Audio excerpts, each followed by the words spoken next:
hata ninyi inawezekana leo mkawa mnamchukia tu mtoto wa kiongozi. Maana kuna mwingine nilipiga story siku moja mbele ya Mheshimiwa Rais.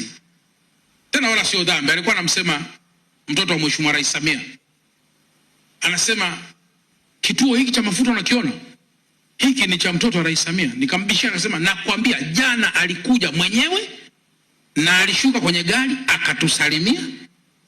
Hata dakika 2 kubwa mtoto wa rais akawa anapita anafanya mazoezi. Akaniambia, Mheshimiwa Chalamila, shikamoo. Sasa marhaba bwana, vipi mnaendeleaje? Basi bwana mimi nafanya mazoezi. Akasema sawa. Yuko yeye na mtu mmoja tu. Tena kwa bahati mbaya sana hata huwa sio mtu wa mabega kiasi hicho. Mtu huyo yuko upande ule, yuko kule, yeye anatembea peke yake. Yule jamaa nikamuuliza, "Sasa vipi bwana, unamfahamu huyu jamaa aliyetoka hapa?" Akasema, "Nani huyu?" Sasa umfahamu kabisa.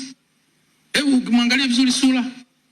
Sasa basi huyu ndio yule mtoto wa rais uliyesema kituo chake hicho. Ala, hivi ndio huyu. Mbona kama leo amebadilika? Nikasema umeona uongo wa kurithishwa mambo, kuchukia watu pasipo sababu.